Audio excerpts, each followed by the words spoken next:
And new tonight, explosive allegations in the poker world. My fault! Oh, man. Fucking again, my boy! Dude! Dude! Poker has always had cheaters. That's not speculation, it's history.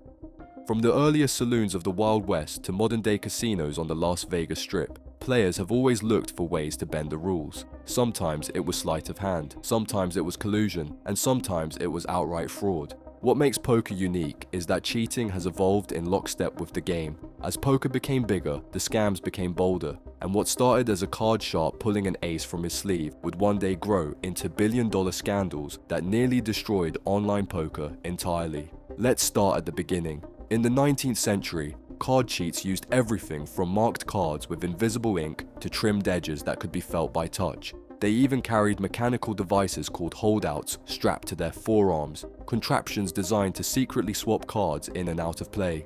Imagine sitting across from someone in a smoky saloon, never knowing that every time their hand dipped under the table, a spring-loaded device could deliver them the ace they needed. Then there was the cold deck scam. Two cheats worked together, one sitting in the game, the other pretending to be a bystander. At the right moment, the bystander would swap in a pre-arranged deck of cards, ensuring the target was dealt a strong hand while the cheat was dealt an even stronger one. The victim thought they had the nuts, when in reality they were walking into a trap. As poker moved into the 20th century, the setting changed but the scams remained. In smoky backrooms and early Vegas casinos, collusion became the most common trick. Two or more players would secretly signal each other. A cough, a chip tap, even scratching the side of the nose could mean, "I've got a strong hand." Together they'd trap unsuspecting opponents in pots they had no chance of winning. And then there was chip dumping. A player deliberately loses big pots to a partner, feeding them chips to keep them alive in a tournament, or to launder money on the side. Even today, chip dumping shows up online and in live games. Of course, some cheats lived in the grey area. These were angle shooters, players who didn't technically break the rules but bent them to deceive. Maybe they'd hide big value chips behind smaller ones to appear short-stacked. Or they'd fake folding before pushing chips in at the last second, tricking opponents into revealing their hands. Legendary hustler Amarillo Slim was notorious for bending the game to his will, once saying, "It's immoral to let a sucker keep his money." Other old-school cons included past posting, sneaking extra chips into the pot after seeing opponents' cards, and marked decks distributed by corrupt dealers. Even the casinos themselves weren't immune. Stories of mob-run poker games in mid-century Vegas often included tales of dealers in on the scam, funneling wins to house-backed players. But here's the thing. As sophisticated as these hustles were, they all relied on human trickery. And as casinos tightened security with cameras, pit bosses and trained dealers, the room for sleight of hand shrank.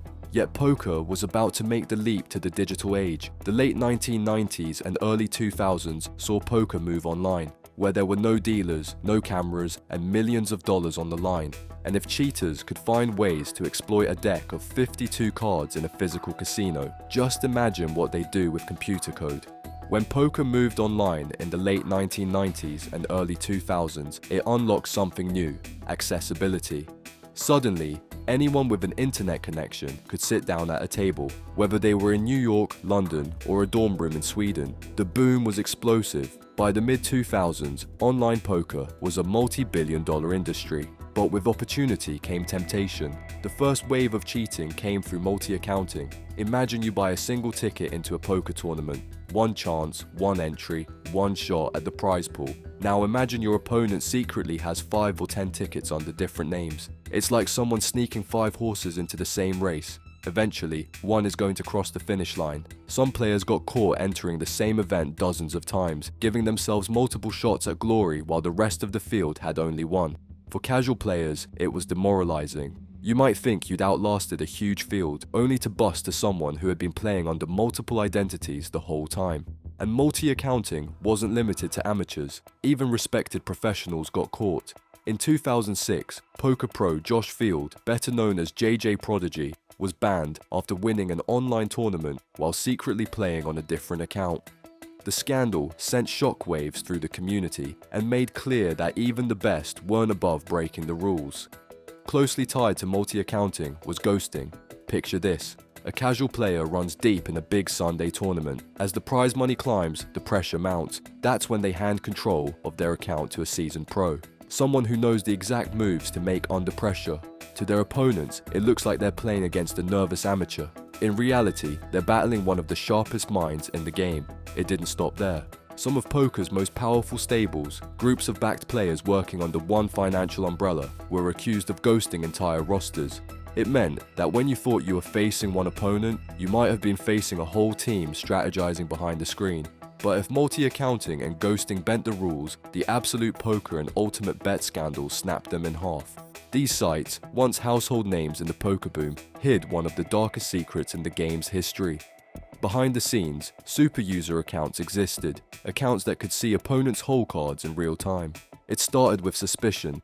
Players noticed strange patterns, rivals folding in spots no human would ever fold, or calling with absurdly weak hands that somehow always turned out to be right. Eventually, data analysis proved the impossible. Someone had full knowledge of everyone's cards. The man behind it? Russ Hamilton, a 1994 World Series of Poker champion. In leaked audio recordings later made public, Hamilton admitted to overseeing the scam, which siphoned off tens of millions of dollars from unsuspecting players. He infamously said, "I took this money, and I'm not trying to make it right. It was one of the biggest betrayals in poker history, leaving countless players broke and destroying trust in online sites." And yet, even that wasn't the end. As poker grew, so did technology. Soon, bots became the new enemy. Unlike human players, bots could grind 24 hours a day, 7 days a week, without sleep, tilt, or error. They were tireless and efficient. In 2015, PokerStars announced it had confiscated over $700,000 from bot accounts. America's Card Room, another major site, faced allegations that bot farms had stolen nearly $10 million from real players. And bots weren't static, they learned. Using advanced algorithms, they began to mimic human decision-making, making them harder to detect. Some were programmed to take minimal profits over time, flying under the radar while steadily draining money from the ecosystem. The next evolution was even scarier: real-time assistants, or RTA. These were programs running alongside online games, giving cheaters solver-approved strategies for every hand. Imagine having a supercomputer whispering the correct move into your ear every time you faced a decision. That's what RTA offered. The poker community was rocked in 2022 when the allegation surfaced that top high roller pros like Ali Imsirovic and Jake Schindler had used RTA. Both were quietly blacklisted from prestigious events like Poker Go Tour stops. Though neither has given a full confession, their reputations were shredded, and the controversy highlighted how advanced cheating had become. And here's where the story takes a twist, because while technology helped cheaters, it also became poker's most powerful defense. Sites began deploying AI-driven detection systems capable of monitoring millions of hands. These systems analyzed betting speeds, decision timing, fold rates, and long-term patterns. If an account played with machine-like precision, flagged behaviors triggered investigations. PokerStars' dedicated game integrity team, with over 50 specialists, now claims a 95% proactive detection rate, meaning most cheaters are caught before players even notice. But the stakes are enormous. The fraud detection market itself is booming, valued between $33 billion and $50 billion in 2024, with projections to hit $150 billion by 2032. Nearly 3/4 of companies in finance and gaming now use AI to fight fraud. Poker had no choice but to join the fight. Even blockchain entered the arena. Crypto poker platforms began using provably fair ledgers, recording every hand and bet permanently. In theory, it made tampering impossible, though collusion and ghosting still found ways to creep in. Still, the arms race never ends. For every AI breakthrough, cheaters adapt. New bots emerge. RTA tools evolve. It's a cycle as old as poker itself. And while online platforms battle in the digital shadows, live poker had a different kind of scandal brewing. One that wouldn't just be suspected in data logs, but broadcast on live stream tables for the entire world to see. By the late 2000s, online poker was crawling with bots, RTA tools, and multi-accounting rings. But players still held on to one belief: at least live poker, with cameras and dealers, was safe. That illusion shattered in 2019. That year, the Mike Postle scandal erupted at Stone's Gambling Hall in California. Mike Postle is the poker messiah! Postle was a mid-stakes grinder who, for years, had flown under the radar. But when Stone started live streaming its cash games, Postle suddenly turned into a godlike player, Session after session, he made perfect decisions. He folded when he was behind. He raised when he was ahead. He called down bluffs with uncanny accuracy. His win rate was absurd. Hundreds of thousands of dollars in profit in games where the best pros barely scrape small edges. At first, viewers thought it was luck, but after dozens of sessions, suspicion grew. Fellow player Veronica Brill blew the whistle, pointing out that Postal's decisions seemed inhuman. Soon, the poker community mobilized, poring over hours of footage. The evidence was damning. Postal's eyes often drifted to his lap before making decisions, fueling theories that he was receiving real-time hole card information through a hidden device, perhaps in his phone or even in his infamous baseball cap. A lawsuit followed, accusing Postal of cheating players out of hundreds of thousands. Although legal technicalities eventually dismissed many claims, Postal's reputation was permanently destroyed. To this day, doing a Postal is shorthand for being too good to be true at the tables. But if Postal's case was shocking, it was far from the last. In 2025, World Series of Poker Player of the Year Mike Holtz made headlines when he alleged a full-blown cheating ring operating in Las Vegas live games. Holtz described collusion between groups of players, with signals being passed at the table and suspicious cooperation that made no sense unless hands were being shared. Even dealers, he claimed, might have been complicit, pitching cards in ways that benefited certain players. Holtz's allegations, reported by Poker News, reignited fears that cheating in live settings wasn't just rare, it might be systemic. If true, it means even the heart of poker, the live tables of Vegas, could be compromised. Investigations are ongoing, but the story opened a chilling question: how many other live games have been quietly rigged over the years? And it's not just small-time grinders cutting corners. The modern high-stakes scene has faced its own scandals. Take Bryn Kenny, the all-time tournament money leader. In 2022, allegations surfaced that Kenny ran a stable where players were forced into ghosting rings, soft play, and even bizarre, cult-like practices. Players claimed they had to follow his commands both at and away from the table, with their tournament decisions dictated by Kenny himself. Though Kenny denied the more extreme claims, the story damaged his image as one of poker's most successful stars. Then there's Ali Imsirovic and Jake Schindler, two of the most dominant names in high-roller poker. Both were accused of using real-time assistance online and colluding in live tournaments. Neither has given a full public confession, but their absence from major tours like Poker Go was no coincidence. Quiet blacklists ensured their seats at the biggest events vanished overnight. And these weren't unknowns. These were million-dollar winners, headliners of poker's modern era. If even they were accused of cheating, what hope did ordinary players have? But the scariest threat isn't in collusion rings or shady stables, it's in AI.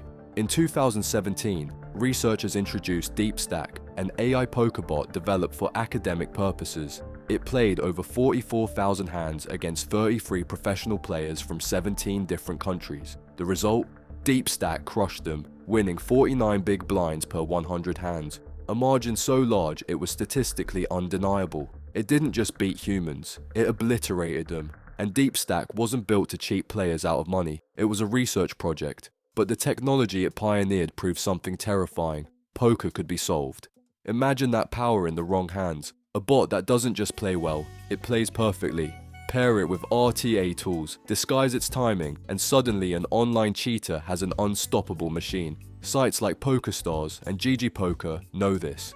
That's why they pour millions into AI-driven fraud detection, with systems scanning for impossible win rates, identical clicking patterns, or machine-like decision speeds. They even integrate CAPTCHAS and behavioral tracking to separate bots from humans. But the arms race is constant. As soon as security improves, cheaters adapt. For every breakthrough in detection, someone somewhere is coding a way around it. It's the eternal battle. AI cheaters versus AI defenders. So what does the future hold? On one hand, platforms like GG Poker, PokerStars, and even Bet Gaming boast about their integrity systems. Blockchain-backed poker platforms promise provable fairness, recording every hand on public ledgers to reassure skeptical players. And industry experts predict online poker revenue could soar from nearly $8 billion in 2024 to over $37 billion by 2030, if trust is maintained. On the other hand, the threats are growing faster than ever. Generative AI, Deloitte warns, could push fraud losses in the US across industries to $40 billion by 2027. In poker, where money and ego intertwine, the temptation to cheat will never disappear. But poker's dark history isn't only about cheating. Some players didn't need to rig the deck or run bots to lose everything. They did it to themselves, through drugs, alcohol, and addiction. Click here to watch poker pros who lost everything to addiction.